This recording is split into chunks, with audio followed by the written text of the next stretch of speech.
Last week we talked about table manners, and we were specifically talking about our own table manners, what we learned growing up, as well as Jesus' table manners. So this week we find Jesus at table. So it was perfect scripture. So the reading comes from Luke chapter 12, verses 7 through 14. And I'll just read this here. It said, Jesus went on to tell a story to his guests gathered around a table. Noticing how each had tried to elbow into the place of honor, Jesus said, when someone invites you to dinner, don't take the place of honor. Somebody more important than you might have been invited by the host. Then he's going to come out and call in front of everybody, hey, you're in the wrong place. The place of honor belongs to this man, not you. Embarrassed, you'll have to take your place at the very last table, the only place left. When you're invited to dinner, go and sit at the last place. Then when the host comes, he may very well say, friend, come up to the front. That will give the dinner guests something to talk about. What I'm saying is, if you walk around all high and mighty, you're going to end up flat on your face. But if you're content to be simply yourself, I'm going to say that one again, but if you're content to be simply yourself, you will become more than yourself. Then he turned to the host. The next time you put on a dinner, don't just invite your friends and family and rich neighbors, the kind of people who will return the favor. Invite some people who never get invited out, the misfits, the people from the wrong side of the tracks. You will be and you will experience a blessing. They won't be able to return the favor, but the favor will be returned. Oh, how it will be returned at the resurrection of God's people. The end of our reading. So as they get seated, I will just give some basics This comes from the National Institute of Health, the basics of autism spectrum disorder. And some of you may certainly know much, much more than I, certainly, and much, much more than I'm talking about. So we have some experts in the room, so you can access them later. But here's some basic information. Autism spectrum disorder is a neurological and developmental disorder that affects how people interact with others, communicate with others, learn, and behave. Although autism can be diagnosed at any age, it is described as a developmental disorder because symptoms generally appear in the first 2 years of life. According to the Diagnostic and Statistical Manual of Mental Disorders, DSM-5, a guide that healthcare providers use to diagnose disorders, people with ASD, autism spectrum disorder, often have, number one, difficulty with communication and interaction with other people. They have restricted interests and repetitive behavior, and they have symptoms that affect their ability to function in school, to function in work, and to function in other areas of life. So autism is known as a spectrum disorder because there is a wide variation in the type and severity of symptoms people with ASD experience. So people of all genders, races, ethnicities, and economic backgrounds can be diagnosed with ASD. Although ASD can be a lifelong disorder, treatments and services can improve a person's symptoms and daily function. So that's that piece. So I'm going to go over here and sit in the front seat and start by asking a question of Sarah. And it's a pretty personal question. So Sarah and I had a conversation. You'll get my back, you'll get Sarah's and her mom's front. Hey. Sarah and I had a conversation, and during our first meeting together in my office back here, Sarah let me know about her eye contact, which is different from many other people's. And so reflecting on that conversation, I admire that you knew the importance of educating somebody like me, Sarah, and about talking about your neurodivergence is how you label this. Yes. So can you start our conversation by talking about eye contact and how that makes you different and why that makes you different? First off, eye contact for me is something that, although I've had several years of intervention and training in order to actually make eye contact, it's very difficult for me to do, and it's something that exhausts me if I do it for too much or too long of a time. So I usually prefer to just look in someone's general direction when I'm speaking with them. Like right now, I'm sort of looking above everyone's heads. I'm currently looking in the corner of the wooden arch beam, and I'm looking at the sparkly ceiling because it's just catching my eye, and it just makes me feel comfortable. So I'll look down at faces from time to time, but I'll just sort of bounce between the two of them. So that just makes me feel a little less exposed, a little protected. So that's that. So if you were to look at the faces and the colors on people's clothing and things like that, Yeah. what happens inside? Yeah, so it's a very I feel like people are like looking right at me, and it's like it's a little bit anxiety inducing. So I'll especially like if I don't know someone very well, or a bunch of different factors. If I look at somebody directly,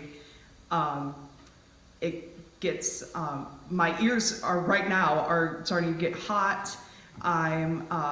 I have a little flutter reaction in my solar plexus, and like trying to control that just by sort of bouncing back and forth. So those are like the physical reactions I have. It's also just emotionally and mentally it's like my anxiety heightens a little bit, and my first instinct is to just try to look at something else and just try to balance my energy and just sort of calm down by looking at something else. Yeah. So. Yeah. Well, I think it's important to point out that you're obviously a performer. You sing in front of hundreds, if not thousands, of people. So it's not that you're anxious about being in front of people. No. It's just how my brain processes information, because usually there's so much information that my brain and my eyes and my body is taking it all at once. Like if I look at somebody directly, it's so overstimulating sometimes. Like my brain just naturally just looks at that one point in the room, and because it's less information that my brain has to take in. Yeah. So Tracy? I'd actually like to point out that most people on the autism spectrum have the complete opposite response to eye contact than a typically developing person. So, for example, I'm looking at you and I'm making eye contact, and that makes me feel comfortable because I feel like, hey, we get each other and we understand. Well, somebody on the autism spectrum has a complete opposite reaction of that. And there's been a lot of studies done about face recognition when they're babies and younger than a year. So that's actually how I found out that Sarah was on the autism spectrum, is my mom actually said, she doesn't recognize me. No. And very young age, like less than a year old. And so we started kind of doing a lot of research and talking to her doctor, and she was diagnosed at age 2 because we knew something was wrong, but we didn't know what it was. So I had in high school a friend who had a brother with autism, but it was a more classic presentation back in the 80s. He was nonverbal, he didn't communicate at all with anyone. So I just had that very narrow experience in my life, and I was like, oh, she can't have autism, she doesn't have that. Right. And over the years we've been educated that it is a spectrum disorder, and it can present very young, very subtly, and I don't think if my mother hadn't said anything to me at that point, I don't think she would have been diagnosed that early. No. When she was diagnosed, my son was a baby, like 2 months old, and the doctor was like, oh, don't worry, it's not genetic, it doesn't run in families, blah, blah, blah. Okay, this was 21 years ago. Now they found out that it does sometimes run in families. We didn't seem concerned about my son at age 2 months, but by the time he was 9 months old, I knew he was on the spectrum too. So he was also diagnosed at age 2. The early diagnosis was imperative, especially getting them early intervention services, speech therapy, occupational therapy, physical therapy, any kind of special ed. Yes. That started when they were 2 years old and continued till today. Yeah, pretty much. Now it's more, seeing therapists and doing things that they've learned over the school years, but it's interesting that you started with eye contact because that's sort of what got the ball rolling for us. Yeah. Knowing that they were a little bit different. than typically developing kids. Yeah, it's fascinating because as a new mom, everything is new. So Yeah, how a and baby responds she's to my you. oldest, so Yeah. I didn't know that girls could even have autism at that time. 21 years ago is a different story, Yes. as I mentioned. So it's really been an educational journey for all of us, but Yeah. Yep. it's interesting. Yes. So Sarah, can you talk a little bit about what the diagnosis meant for you? Yeah, definitely. I was informed of my diagnosis in middle school, and it totally rocked my world. And it also just was very informative for me because, like, a lot of like my early childhood, like I could tell that I did not fit the neurotypical mold, meaning like a normally developed person's perspective, and you know, it sort of transformed into the narrative of something must be wrong with me. Something must be wrong because, you know, I'm taking all these therapies to just try to fit in, and even when I'm getting my speech therapy and all of these things, like I still have something that I'm lacking. And when I got that diagnosis, like, no, this is just me. I am just who I am, and that doesn't mean that I'm lacking or broken or anything of the sort, although it took several years for me to actually ingrain that into my mind and say, I'm not broken, I'm not deficient, I'm not lacking anything. This is just my brain's makeup. So that did a world of difference for me, but it took several years for me to really accept that about myself and to really process that this is me. You know, I like after a few years after my diagnosis, I was still like trying to fit in and trying to put myself into a world and a perspective that just didn't fit for me because that's just how my brain is made up. So, you know, it was a lot of years of, you know, trying to fit in, even though I knew that I had this diagnosis, like I was still trying to make it work, and yeah. So I wanted to point out, when she says she received her diagnosis, that was the time that she was made aware that she had this diagnosis. She obviously got the diagnosis when she was a baby. And she did have a lot of therapies throughout her childhood. And the idea behind those therapies is just to make the child more, I guess the word functional would be the best word. It's not necessarily to make them into somebody that they're not, but they need skills, and they need to be taught skills that a typically developing person just picks up. Just, you know, generally speaking, you learn what's socially acceptable. You know, your parents might guide you, or your church or your mentors might guide you into that, you know, what's socially acceptable in your culture or your group of people. But people with autism, they really struggle with that. Yes. So the idea behind the therapy is communication. We needed to teach them how to talk. Yes. How to have a conversation. I mean, there were times where we would count verbal exchanges. Like, yep. I say something, you respond. I say something, you respond. Oh, good job, Sarah, you did 4 times. You know, and those types of things need to be taught to people on the spectrum. So that was the idea behind all of the different therapies, generally. So when she received the diagnosis, and to her was when we told her that you have autism and this is what that means. We kind of skirted around the issue a little bit when she was younger, but you sort of have to tread carefully because you don't want them to feel like they're different, even though they already feel like they're different. Yes. So that was kind of a thin line to tread as to when do you put a label on what they're feeling. So that was a difficult time for all of us, for her to accept that she is a little bit different. Now my son, on the other hand, he was told around the same time when he was in middle school, and we told him what that meant, and he was like, oh, okay. He's never had any desire to fit in to a mold of others' design, and doesn't bother him at all. Nope. So it's a spectrum of response, and what the diagnosis means to each person.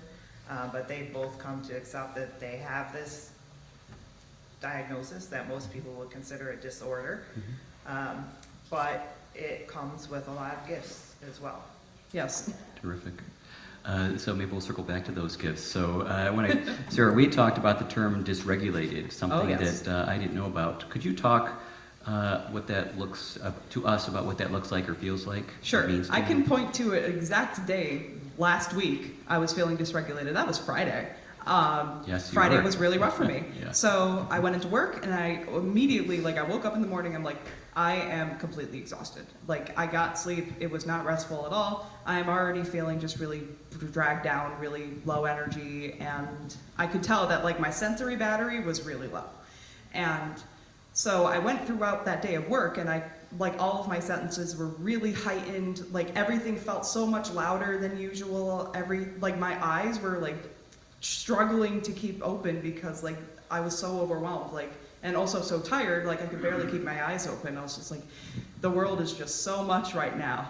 And I was just feeling really out of sorts, and also just my brain could just shut off at any moment because there's, you sort of have to think of it as a leaky bucket, you or a sponge. My brain is a sponge, and I woke up and it was already full. And I was going about my day and there was still water trying to shove into the sponge, and it didn't work very well. So the way I sort of resolved that, yesterday I slept most of the day and I ate foods that are my safe foods, that that are not threatening to me sensory-wise.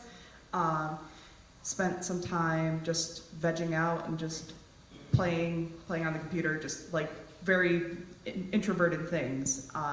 So that was Friday. It was not pleasant. Yeah. So that term of dysregulated for me is when I'm my senses are just so overwhelmed and my body is in overdrive because of how much fight or flight I have in my body because of how much sensory information I'm taking in. It's all too much. Yes.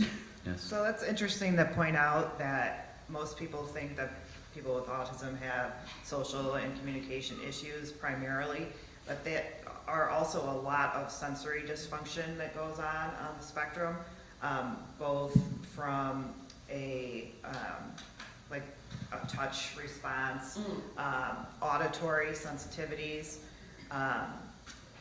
anxiety goes hand in hand very, very much with people on the spectrum. So there's a lot of just the way they experience the world, as how they process sensory input is completely different than how you or I might do it. And when she says she's dysregulated, it's just too much sensory intake for them to process at a time. It can be a wide range, and it can be completely opposite ends of the spectrum, just like Sarah is undersensitive to physical pain. So she went trick-or-treating one year, she fell off the sidewalk, she broke her ankle. Mom, Walked it off. I kind of hurt my ankle, whatever. Next morning she wakes up, it's humongous, it's broken, okay. But my son is a complete opposite, getting a blood draw for him is like somebody's cutting his arm off. He had fillings in his on Screaming Friday. in pain and agony Yeah. you would not believe. So if you're ever at the place to get your blood drawn and there's some kid screaming, it's Probably him. Kyle. So the dysregulation and the sensory thing is a big piece that is often overlooked of people on the spectrum, that they're not trying to be difficult. No. They're not trying to be bad Right. or defiant or whatever. A lot of the time when they are really yelling or screaming or having a meltdown, we call it, there's usually a reason Yes. for it. And it might not be, I wanted a candy bar and mom wouldn't buy me one. Maybe it's these lights are really bright in Wegmans. And they're making a noise. And they're making a noise that nobody else can hear. And there's a lot of people in here that I don't know that are looking at me, and it's hot. And I have a stone in my shoe, and all sorts of things are contributing that most people would just be able to laugh off or not even notice. Right. So it's been very educational for me to realize that people's behaviors are not always as obvious as you would think. Yeah, thank you. Because we're in a worship setting, I just want to turn here. And so, Sarah, we talked about how you move through worship, which I thought was interesting, the concept of mapping or mentally mapping. So in terms of how you make sense of being in a space like this, Sure. could you be helpful there? Yeah, so oftentimes I go into the sanctuary here, and at the beginning we have the hymn sing, and that's a very like external communication because we're all singing communally together. So that is a more outward focus for me of like where I have to shift my energy and shift my focus. And also during the anthem and during the children's time, it's a very external mode of communication for me. And then it goes inward, it becomes an inward sense of perspective and listening and communication when the sermon is being orated, and during the community prayer time and the Lord's Prayer. Those are all inward things I can sort of check in with my body and see, like, and to hear the word and to meditate on the prayers and lessons that we learn each week. And also the communion time is a very inward, it's a very inward experience for me. And then that comes out again when we do the final sing and the church announcements and the postlude. Those are all, so in like my musical mind, it's like a decrescendo and then a crescendo. Yeah. All right, thank you. And this is like this idea of mental mapping is sort of like another big thing of just life with autism. It's like, you know, we need to feel like we have control of what's going on around us. So with the way that, at least for me, that I do that is just like, you know, mentally mapping, like, you know, how I'm supposed to interact and what I'm expected to do based on like what I'm given, like in the church bulletin. I can sort of look and be like, okay, I'm gonna do this here, this there, and, you know, sort of plan that out. Yeah, so I learned that when I change things up during worship for somebody that mentally maps, it makes it challenging. So thanks for letting me know that. Yeah. Any kind of change to the routine is very disruptive to somebody with autism because of mental mapping. It's kind of a new term, but it allows them to kind of structure their day. And when Yes. they stay in that lane, everything's good. But if people Ideally. change things up, it kind of throws them for a loop. Yeah. So when Sarah was in elementary school, maybe it was middle school, it was 4th or 5th grade, Yeah. she had a boy in her class that was always obnoxious. Yes. Okay, and she would come home and she'd be like, oh my God, he's so annoying, like, he keeps poking my bubble and popping my bubble. I go, what do you mean? Well, he's always bothering me, and then I have to spend all this time creating this mental safe zone around myself. And then he'd just go and do something else, and it would pop, and then I have to do it over and over again throughout the whole class.